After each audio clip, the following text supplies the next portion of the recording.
नमस्कार, मैं हूं आपके साथ मयंक मिश्रा। आज 31 तारीख है। हमारे सब दर्शकों को नमस्कार भी रहेगा, सलाम भी रहेगा। देखिए, ईरान ने पिछले 24 घंटे के अंदर अरब मुल्कों पर जो हमले किए हैं उससे पूरा अरब अब ईरान से थर-थर कांप रहा है। और यही हाल है डोनाल्ड ट्रंप का भी। डोनाल्ड ट्रंप ईरान के सामने एक बार फिर झुक गए हैं। डोनाल्ड ट्रंप ने घुटने टेक दिए। ऐसा मैं क्यों कह रहा हूं, आपको ये एक्सप्लेन किया जाएगा। देखिए, कल 3-4 खबरें हैं।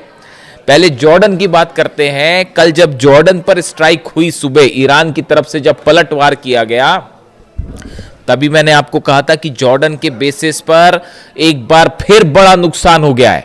और देखिए, अब आईआरजीसी की तरफ से, ईरान की तरफ से बड़ा क्लेम आ गया है। आईआरजीसी ईरान ये कह रहा है, साहब हमने 6 F-35 जेट्स आग के हवाले कर दिए हैं अमेरिका के। उसमें से 3 F-35 जेट के ऊपर मिसाइल्स गिरी हैं, वो पूरी तरह से तबाह है। और पास ही हैंगर में 3 और F-35 जेट खड़े थे, उनमें भी आग लगी है और वो डैमेज हो गए। यानी 6 F-35 जेट का नुकसान, ऐसा ईरान दावा कर रहा है। और साथ ही ये भी कह रहा है कि जॉर्डन के इजराक बेस पर जो मेंटेनेंस करने वाले लोग थे वहां पर, अमेरिका के सोल्जर्स, अमेरिका के अधिकारी, उनमें से कई की मौत का दावा भी ईरान ने किया है। यानी जॉर्डन एक बार फिर धुआं है। कल जब ये हमले हुए थे, जब खबरें आ रही थी कि हज कासिम और खैबर मिसाइल्स दागी गई हैं और जॉर्डन में ब्लास्ट हो रहे हैं, तो तमाम कई अखबार ये चला रहे थे कि जॉर्डन ये कह रहा है कि मिसाइल्स रोक दी गई। तभी हमने ये कहा था कि जरा कुछ घंटे रुक जाइए, फिर देखिए क्या होता है। हालांकि अमेरिका ने अभी भी क्लेम कुछ नहीं किया है।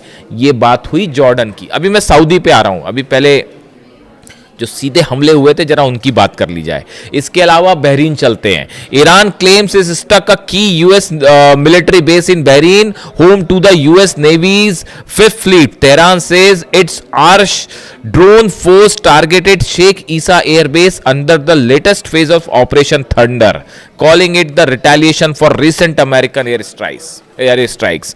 जो बहरीन का बेस है शेख ईसा एयरबेस, इसके ऊपर आरश ड्रोन से जबरदस्त स्ट्राइक्स हुई है। और बहरीन के इस 5th फ्लीट में, जहां 5th फ्लीट का दफ्तर है, बेसेस हैं, उस पर भी एक बार फिर से नुकसान की खबरें। यानी बहरीन को भी जो है वो जबरदस्त हमले किए गए। कुवैत की कल जो स्ट्राइक्स हुई है, जिसमें एक चाइना की कंपनी पर भी हमला हो गया, और वो एक जो है वो मिसाइल अटैक चाइना की कंपनी पर भी हो गया, वो भी एक खबर थी। कुवैत में जो स्ट्राइक्स हुई है वो काफ़ी अंदर तक हुई है, मतलब डीप इनसाइड कुवैत। तो ये भी एक बार बता रहा है कि वो जो मिसाइल कुवैत में तमाम डिफेंस सिस्टम लगे हुए हैं अमेरिका के, वो रोकने में एक बार फिर नाकाम रहे और पेट्रियाट जो है वो धरा का धरा रह गया। और ईरान की मिसाइल्स ने वो मारा है साहब कुवैत में, कि कुवैत में भी अच्छा खासा नुकसान, कुवैत की बेसिस पर नुकसान का दावा कर रहा है ईरान। ये कह रहा है कि कुवैत में जो अमेरिका की बेसिस हैं उसको हमने जो टारगेट किया वहां असली नुकसान हुआ है। अब ये खबरें बाहर नहीं आ पा रही हैं। जितने अरब देशों में सब तरफ जो है वो खबरें बाहर, उसकी पिक्चर बनाने पर रोक लगा दी गई। यहां तक कि सेंटकॉम ने भी रोक लगा दी है कि हॉर्मूज में जो ईरान मार रहा है उसकी पिक्चरें रिलीज ना की जाए। तो अब वो बचाने की कोशिश कर रहे हैं, लेकिन साहब खबर आई जाती है। सऊदी की बात करें, देखिए मैंने आपको परसों रात को बताया था, कल नहीं परसों रात को बताया था कि सऊदी में अटैक हो गए हैं और सऊदी में एयरपोर्ट जो है उसके आसपास धमाके की खबरें हैं। और देखिए अल्टीमेटली वो बात सच साबित हुई। एक सऊदी से एक भाई साहब हैं, उनका मैसेज आया मेरे पास कि मयंक जी 4 धमाके हो गए हैं एयरपोर्ट के आसपास और उसको बंद कर दिया गया है। तो जब खबरें, इसीलिए खबरें कई बार सटीक साबित हो जाती है, क्योंकि खबरें पहुंचाने वाले भी आप ही लोग हैं। जब कतर पे हमला होता है तो वहाँ से तुरंत मैसेज आ जाते हैं, वहाँ पे जैसी धमाके की आवाज़ आती है तो मोबाइल पे तुरंत मैसेज आता है कि मयंक जी धमाके हो गए, हमला हो गया है। तो इसलिए अपना इनपुट जो है ना वो ग्राउंड, उसके लिए किसी अमेरिका की एजेंसी का वेट करने की ज़रूरत नहीं है, ना ही किसी अरब देश की एजेंसी का वेट करने की ज़रूरत है, ना किसी के दावे की ज़रूरत है। तो यही मेरी सबसे बड़ी स्ट्रेंथ है कि जो है मेरे पास सीधे मैसेज आते हैं। कतर से मैसेज आता है, साहब मैं कतर में हूँ, देखिए धमाके की खबरें आ रही है। मैं सऊदी में हूँ एयरपोर्ट के पास। तो आप लोगों का बहुत बहुत शुक्रिया, इसीलिए खबरें सटीक साबित होती हैं। अब चलते हैं सऊदी। देखिए सऊदी में बहुत बड़ा डेवलपमेंट है, बहुत बड़ा डेवलपमेंट। सऊदी पर जो हमले हुए, हुती ने भी हमले किए, ईरान की तरफ से भी। अब देखिए क्लेम तो कोई कुछ नहीं कर रहा, लेकिन वो 4 ड्रोन कहाँ से आए वो आप ही समझ सकते हैं। उसके बाद हालात ये है कि मोहम्मद बिन सलमान ने अपने डिफेंस मिनिस्टर को भेजा अमेरिका, और वहाँ पे जाके बात ये हुई है, पूरा देखिए सऊदी का तेल रोक दिया गया है। अरब लाल सागर में बाबल मंदेब बंद है। उसके बाद सऊदी के पूरे पोर्ट्स भी खाली पड़े हुए हैं, सऊदी अपना तेल कहीं नहीं बेच पा रहा।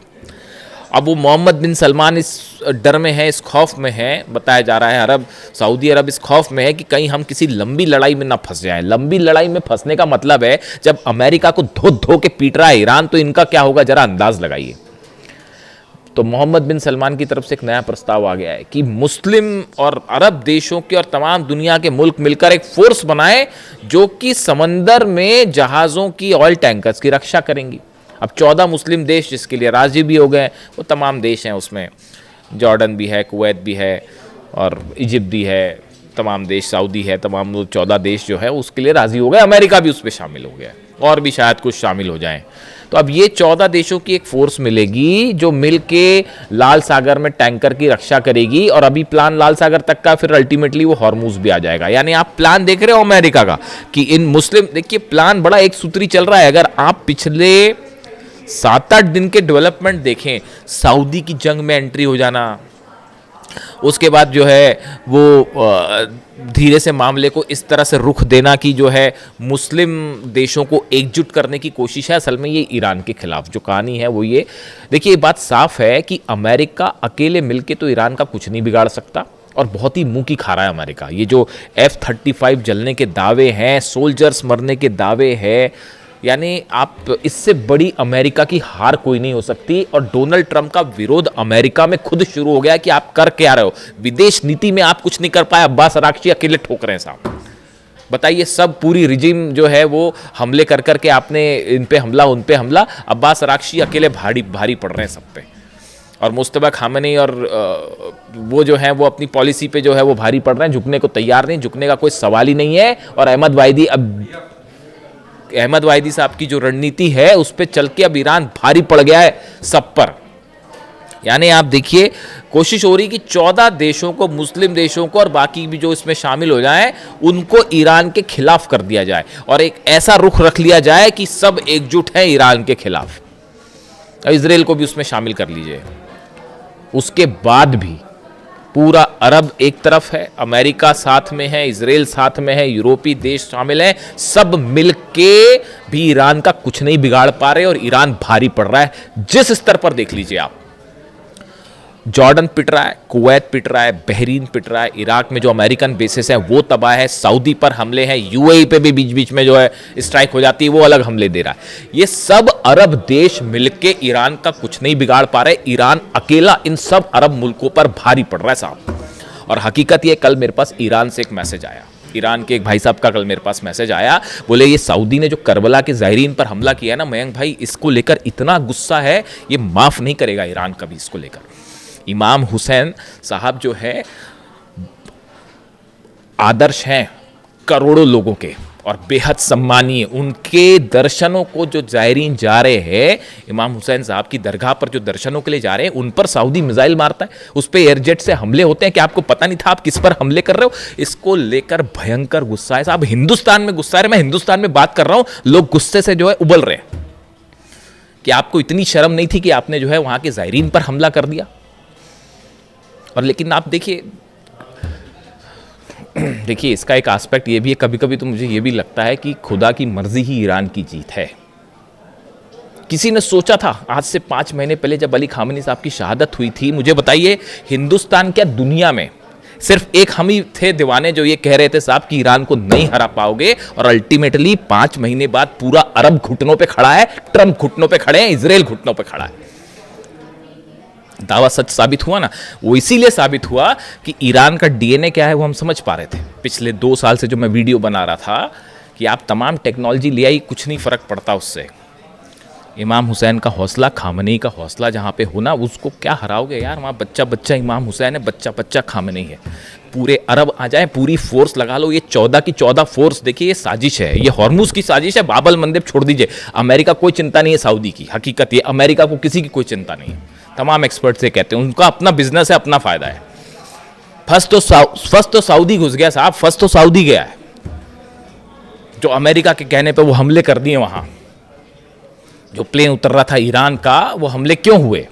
तमाम दुनिया के एक्सपर्ट्स ये राय रखते हैं कि वो अमेरिका के बहकावे में आके हमला हो गया और सऊदी की ज़बरदस्ती एंट्री हो गई। अरे जब आपको लड़ने की, भाई लड़ना आसान काम नहीं है ना, तो लड़ना आसान काम नहीं, और खासकर ईरान से। तो जब आपकी लड़ने वाली हिम्मत नहीं थी, हौसला नहीं था, लंबी जंग आप करने को राजी नहीं हो, तो फिर क्या फ़ायदा था वहाँ पे हमला करने का? यमन में क्या ज़रूरत थी इस जंग में कूदने की?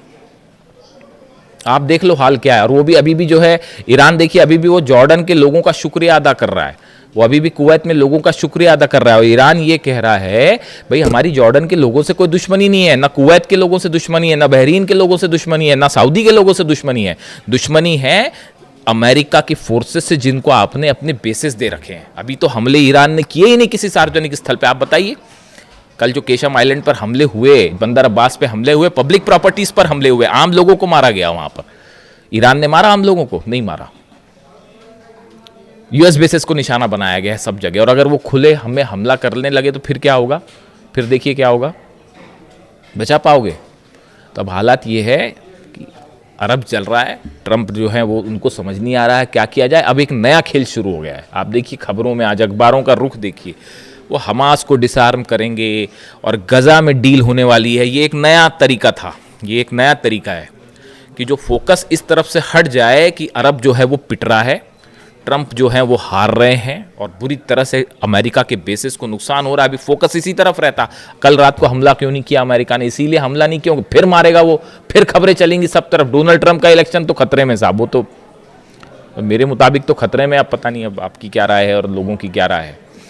तो अब देखिए वो फोकस को जानबूझ के गाजा किया गया, हमास किया गया कि हमास डिसआर्म हो रहा है, हमास के साथ डील हो रही है।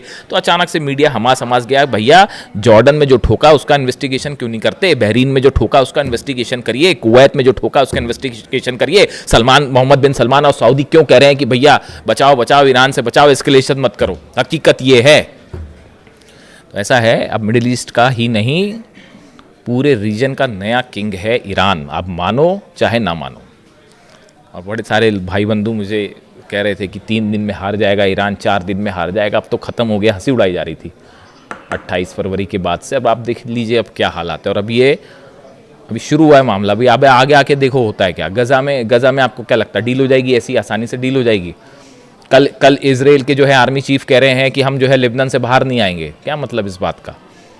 तो अब देखते क्या होता है। लेकिन फिलहाल हकीकत यह है कि ईरान ने बना ली है बड़ी लीड और इस जंग में जीत हुई है इमाम हुसैन की, इस जंग में जीत हुई है अली खामनेई साहब की, इस जंग में जीत हुई है आईआरजीसी की, ईरान की सेना की, अहमद वाहिदी साहब की, मुस्तफा खामनेई साहब की, ईरान के विदेश मंत्री अब्बास अराक्ची साहब की, और ईरान की 9 करोड़ जनता की, जो अमेरिका के आगे सिर उठाकर खड़ी हुई है। वीडियो कैसा लगा कमेंट करके ज़रूर बताएं। Thank you so much.